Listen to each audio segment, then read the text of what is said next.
En ce temps-là, quand Lazare fut sorti du tombeau, beaucoup de Juifs qui étaient venus auprès de Marie et avaient donc vu ce que Jésus avait fait, crurent en lui. Mais quelques-uns allaient trouver les pharisiens pour leur raconter ce qu'il avait fait. Les grands prêtres et les pharisiens réunirent donc le conseil suprême. Ils disaient: « Qu'allons-nous faire? Cet homme accomplit un grand nombre de signes. Si nous le laissons faire, tout le monde va croire en lui.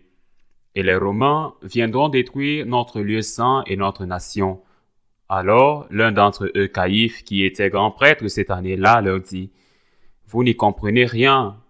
Vous ne voyez pas quel est votre intérêt.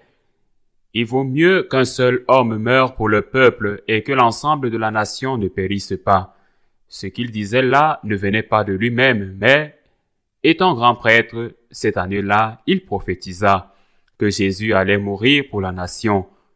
Et ce n'était pas seulement pour la nation, c'était enfin de rassembler dans l'unité les enfants de Dieu dispersés. À partir de ce jour-là, ils décidèrent de le tuer. C'est pourquoi Jésus ne se déplaçait plus ouvertement parmi les Juifs. Il partit pour la région proche du désert, dans la ville d'Éphraïm, où il séjourna avec ses disciples. Or, la Pâque juive était proche, et beaucoup montèrent à la campagne à Jérusalem pour se purifier avant la Pâque. Ils cherchaient Jésus, et dans le temple, ils se disaient entre eux: « Qu'en pensez-vous? Il ne viendra sûrement pas à la fête. » Les grands prêtres et les pharisiens avaient donné des ordres: quiconque saurait où il était devait le dénoncer, pour qu'on puisse l'arrêter. Acclamons la parole de Dieu. C'est Caïphe, pas moins celui qui plus tard jugera et condamnera Jésus à mort, qui dit: « Vous ne comprenez pas un mot. Vous ne comprenez pas qu'il est bon pour un de mourir pour le peuple, que l'on doive mourir pour sauver le peuple. Vous n'y comprenez rien. » Cela pourrait être une phrase liée à la mutinerie, par exemple à l'indépendance ou à l'affrontement contre une nation étrangère qui est en train de conquérir notre pays. Et pour vous, vous vous sacrifiez en les empêchant de franchir un pont stratégique en quoi que ce soit, mais nous parlons du salut. Nous parlons de la vie éternelle, du pardon de nos péchés. Un homme qui se donne pour le peuple dans un contexte de guerre ou dans toute autre circonstance est un homme qui accomplit un travail, un acte héroïque qui lui coûte la vie, qui fait peut-être exploser une bombe et se place au-dessus d'elle pour qu'elle le tue, mais ne blesse pas les autres, a une valeur. C'est un homme qui se sacrifie pour d'autres hommes. Mais ce sacrifice, plus ou moins réussi, a aussi une limite. Quel homme peut se sacrifier pour pardonner les péchés du reste de l'humanité, pour lui ouvrir les portes du ciel? Pourquoi le Christ a-t-il pu le faire? Parce que le Christ, qui est vrai homme et aussi vrai Dieu, en fait, il est Dieu, la deuxième personne de la Sainte Trinité, engendrée non pas créée. Dieu, né de Dieu, lumière, né de la lumière. Et il est Dieu qui partage avec le Père et le Saint-Esprit l'unique nature divine. Il est Dieu qui se fait homme. La deuxième personne de la Sainte Trinité assume la nature humaine sans perdre sa nature divine. Elle assume la nature humaine dans le sein virginal de notre mère Marie. Ce Dieu fait homme.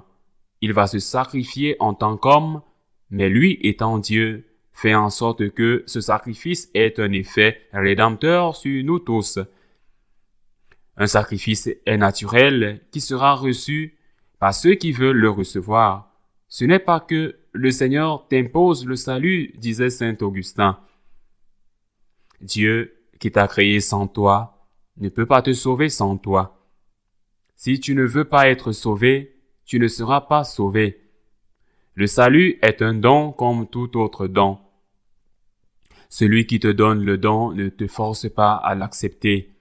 Il t'offre le don, il te le donne, et s'il dit « je n'en veux pas », tu restes sans lui. Le don du salut comme don qui nous est offert est digne de reconnaissance, mais si tu ne l'acceptes pas et que tu ne l'acceptes pas parce que tu ne veux pas te réconcilier, tu ne veux pas être dans la grâce de Dieu, alors tu restes dans le don du salut. Quel est le problème aujourd'hui? Le problème aujourd'hui est que si vous n'êtes pas conscient que vous avez besoin d'être sauvé, vous n'êtes pas prêt à accepter le don du salut. Si vous n'êtes pas conscient que vous êtes un pécheur, si vous n'êtes pas conscient que vous avez des problèmes de toutes sortes, des dépendances, de l'humeur, peut-être des vices que vous n'avez pas guéris et qui sont là depuis votre adolescence, si vous n'êtes pas conscient que vous avez des péchés, comment allez-vous demander pardon? Et si vous ne demandez pas pardon, comment le Seigneur va-t-il vous pardonner? Il s'est sacrifié pour le peuple, pour toi et pour moi, pour chacun d'entre nous. Il s'est sacrifié et il a ouvert les portes du ciel pour nous. Il a payé de son sang le prix de la rédemption. Mais il ne vous pousse pas à entrer au ciel. Il ouvre les portes, il vous invite à entrer. Il vous demande d'entrer. Il est venu pour nous sauver. Mais il ne vous pousse pas. Il ne vous dit pas par la force que vous allez être sauvés parce qu'il nous priverait du don de la liberté qu'il nous a lui-même donné. Dieu qui t'a créé sans toi ne te sauvera pas sans toi. Parce qu'il ne veut pas te forcer, il ne veut même pas t'imposer, exiger de toi par la force le don du salut. Mais ce salut commence par la reconnaissance de nos péchés. Et c'est là que réside le grave problème de notre époque, quand la société, qui est absolument permissive, enlève à notre conscience la notion du bien et du mal. Mais quand l'Église elle-même, beaucoup, trop le font aussi, ils le font sûrement avec de bonnes intentions. Ils le font sûrement en pensant qu'ils sont miséricordieux envers cette personne, qu'ils lui disent « Ce n'est pas un péché, il n'y a rien de mal », et ils croient qu'ainsi ils soulagent la conscience de cette personne. Que dirions-nous d'un médecin qui dirait à un patient atteint d'un cancer du poumon « Vous pouvez fumer, ce n'est pas grave », ou d'un médecin qui dirait à une personne atteinte d'une cirrhose de foie, vous pouvez boire autant que vous voulez, ce n'est pas grave. Dirions-nous qu'il soulage la conscience de quelqu'un ou qu'il le condamne à mort? Le Seigneur n'est pas venu pour nous mettre des fardeaux sur le dos. Il est venu pour nous enlever ces fardeaux, mais pas en disant que le péché n'existe pas, mais en disant « Je suis à tes côtés avec toi, épaule contre épaule, avec toi pour lutter contre le péché, et si tu tombes, je te relèverai autant de fois qu'il le faudra. » Mais chaque fois que du sol où tu es tombé, tu lèves la main pour que je t'aide, chaque fois que tu dis « Seigneur, pardonne-moi, je suis un pécheur », qui a besoin qu'on lui dise la vérité. Nous les pécheurs, c'est pour cela que je parle de moi, bien sûr, mais je suis sûr que je ne suis pas le seul. C'est pour cela que cela me dérange tellement qu'on me dise que ce n'est pas un péché. Pourquoi? Je veux qu'on me dise la vérité. Est-ce que le malade qui a une cirrhose ou un cancer du foie est content si le médecin le trompe? Non. Le malade veut être guéri, il va chez le médecin parce qu'il veut être guéri. Il ne va pas chez le médecin pour qu'on lui dise « vous n'avez rien ». Quand il est mourant, il va chez le médecin dans l'espoir d'être guéri. Nous pécheurs, nous allons chez le Seigneur dans l'espoir d'être sauvés, pour qu'on nous donne un remède, pas pour se faire dire par un prêtre ou un évêque, pas pour se faire dire que ce n'est pas mal, mais pour se faire dire que c'est mal. Mais vous n'êtes pas seul. Dieu vous aide et Dieu vous pardonne. C'est à nous, pécheurs, qu'il faut dire la vérité dans l'amour. Par conséquent, l'accusation selon laquelle, lorsque nous défendons la doctrine Nous sommes des pharisiens et non seulement offensantes, non seulement injustes, mais absurdes. Ils sont parfaits. Nous savons trop bien, malheureusement, que nous sommes pécheurs. Mais, tout comme les malades, nous n'avons et n'allons pas chez le médecin pour qu'il nous dise « c'est bon, continuez comme ça ». Vous avez un taux élevé de sucre dans le sang, mais continuez à vous gaver de sucreries. Et rien ne se passera.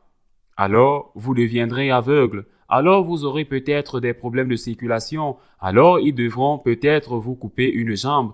Nous n'allons pas chez le médecin pour être trompés. Nous, les malades, atteints de n'importe quelle maladie, allons chez le médecin pour recevoir la thérapie de notre salut et de notre guérison. Jésus est venu pour nous sauver. Il n'est pas venu pour nous rendre la vie amère. Il est le Sauveur, il est le Rédempteur. Il est celui qui nous a donné sa vie. Il a donné sa vie pour son peuple. C'est son merveilleux message d'espoir. Pas de haine, pas d'angoisse. C'est un message d'espoir et d'espérance.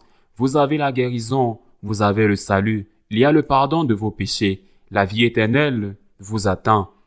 Le bonheur sur terre suffit aussi pour dire « Seigneur, pardonne-moi. Je suis pécheur. » Ça suffit. Ça ne demande rien de plus. Et pour pouvoir dire cela, il faut que quelqu'un te dise la vérité, toute la vérité. La vérité de dire « ceci est mal » et l'autre partie de la vérité qui est de dire « mais Dieu t'aime infiniment. » Ainsi soit-il.